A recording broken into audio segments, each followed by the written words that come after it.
Hello. Today I'm going to say a few things about the off topic a little bit because I heard something I feel interesting. I want to add my opinion to it. So let's talk about Darwinism and design. I feel it's a very interesting. I want to add my thoughts to this video. So, from my point of view, you can know what's going on. And nowadays, there's a heated debate about the design of the biological process of all the animals or human beings are involved. And the one school defends Darwinism, and the other school, of course, defends the design idea. Basically, let me give you a definition first. Darwinism is basically the variation and the selection thing, right? It's mostly it says things compete, animals or plants compete, and let the nature decides what is going. Who will win out? It's sort of like a law of jungle thing. And the design theory basically say it's a God's idea, and whatever will win out will be the God's will, and things like that. That's basically the two schools, opposing schools. Okay. My interpretation of this pair is that Darwinism is basically, according to Chinese philosophies, from the outside forces, right? It's basically thinking, we say 内因外因, but Darwinism is basically the 外因, the outside cause of the things, right? It says whatever will win out at the end, it's because of the outside forces which decide on the winner. That's the basic idea. So the other school, the God design school, is basically, in our understanding, is an inner cause, right? It's an inner cause, or in Aristotle's term, it's a final cause, or teleological cause. That's from inside. It will go that way. That's God's will, right? Okay.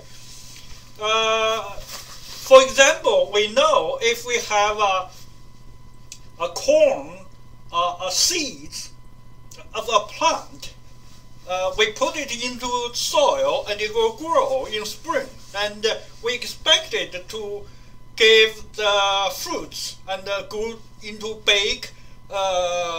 It's mature eventually and give fruits, right? At the end, in fall.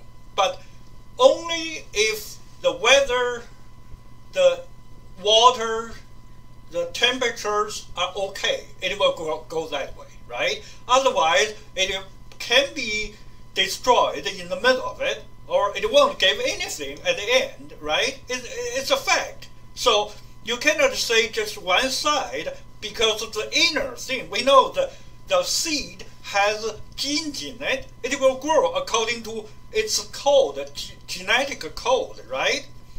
But it also depends on the weather, on the water, and everything else, the soil conditions, right? That's the case too, right? Okay, so probably this thing, the Darwinism versus design theory, we can say we have both. Actually, we have both. All right, science, like chemistry or physics, they depend on testing. So experimental science, right? The other part, like biology, it depends on the history, or like other archaeology or a lot of other sciences depend on the history, the evidence. So how good it is, it depends on how many evident pieces you find. You dig it out, right? That's the case. But for this Darwinism versus design, my opinion is it actually does have both. It has both the side of design and the other side of outside forces, the competition that will force or whatever it is. So I say the double sides are in one thing. That's my point. All right. You may say, if you say design,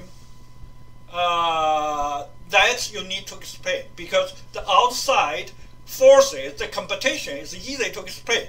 But how can you say design? Where's the God? Where can you give evidence of God? Okay, let me give you this part. You know, as human beings, we design, right? We design automobile, we design airplane, we design internet. Okay, everything in the nature, if it's something, it must be duplicated. It must duplicate. Okay? If a human being can design, and there's another design, when we are created, we are something. As we come to the stage of having space and time, that's a design absolute. That's from my philosophy. All right? So the absolute produce something. Something has defects. Okay, this is another point. Don't say design. If you say design, why it's not perfect? Because something that's only absolute can design. If it's a something, it must be limited. It's not the absolute itself, right? Absolute produce or cause something to happen. Something by nature is limited. It's not absolute, so it's not perfect. All right? Perfection actually is basically it's like infinity. It's nonsense. There's no perfection. I can guarantee you that. Like there's no true infinity, absolute infinity. No, no. Absolute is not a thing. Well, that's according to my theory. But here I want you to know, when absolute cause something to happen, something must be limited, must have defects, must be imperfect. Okay? So, from this point of view, we as a human are caused by the absolute. We design such as the absolute designed us. But because they designed us as something, as imperfect, so this is double. So that's my understanding. I just want you to know, you understand my point. Both sides reside in something, okay? Absolute designed us. We human beings design automobile. Same thing, okay? Absolute designed seed, plant, humans, animals. We, remember, the brain side, the two small absolutes gave us a power of design internet, design automobile. It's the same thing. See, everything is a double. Remember that one. It's nothing just by itself. Okay? So here's my conclusion about it. All right? Just this is a short part just for this argument I'm thinking. All right? Thank you very much. Bye.